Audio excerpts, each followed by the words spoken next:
সোহাগ বোকা বানায় সূর্যকে। সূর্য বিবেকদের বাড়িতে নেশা করবে জানতে পেরে সোহাগ মিতাকে লিকার বানিয়ে রাখতে বলে, কিন্তু দেরি হয়ে গেলে সূর্যর পুরনো লিকার মেশানো বোতলগুলো একটা ব্যাগে ভরে বিবেকদের বাড়ি যেতে যায় সোহাগ। তবে সূর্যর মুখোমুখি হলে সোহাগ অদ্ভুতভাবে হাসতে শুরু করে, যেটা দেখে সূর্য সন্দেহ করে আর বলে, তুমি পেছনে কি লুকিয়েছো? তখন সোহাগ ব্যাগগুলো দেখায় আর বলে, আমি বাজার যাচ্ছিলাম আর সবজি আনা ব্যাগগুলো খুঁজে পাচ্ছি না, তাই না জানিয়ে আপনার ব্যাগগুলো নিয়েছি। তখন সূর্য বলে, তুমি এই ব্যাগগুলো লুকাচ্ছিলে, যাও নিয়ে যাও এই ব্যাগগুলো।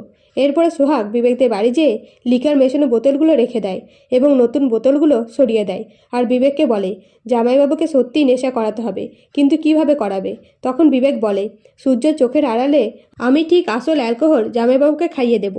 তখন সোহাগ বলে, ব্যাপারটা এত সহজ হবে না, সূর্য স্যারের যা বুদ্ধি, বরং আমি আর মিতা বাড়ি থেকে বেরিয়ে যাব আর স্যারকে বারবার ফোন করব, আর স্যার যেই ফোনে কথা বলতে যাবে তখন জামাইবাবুকে আসল ড্রিঙ্কগুলো দিয়ে দেবে।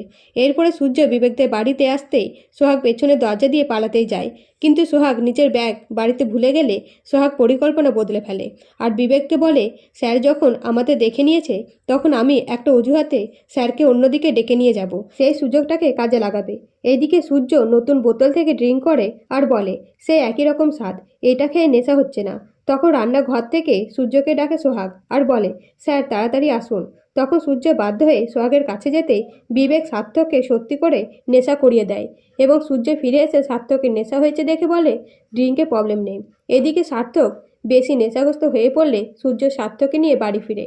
তখন সার্থক তিয়াশাকে সামনে দেখতে পেয়ে তিয়াশার হাত বাজেভাবে ধরতেই সূর্য রেগে যায় এবং সার্থকে কলার ধরে মারতে যায়। তখন মৌরাক্ষী এসে সূর্যকে বাধা দেয় আর বলে, সূর্য তুমি এই বাড়ির জামাইয়ের সাথে এসব কি করছো? থামো এক্ষুনি। তো বন্ধুরা, নতুন নতুন আপডেট পেতে চ্যানেলটিকে সাবস্ক্রাইব করে পাশে থাকবেন। ধন্যবাদ।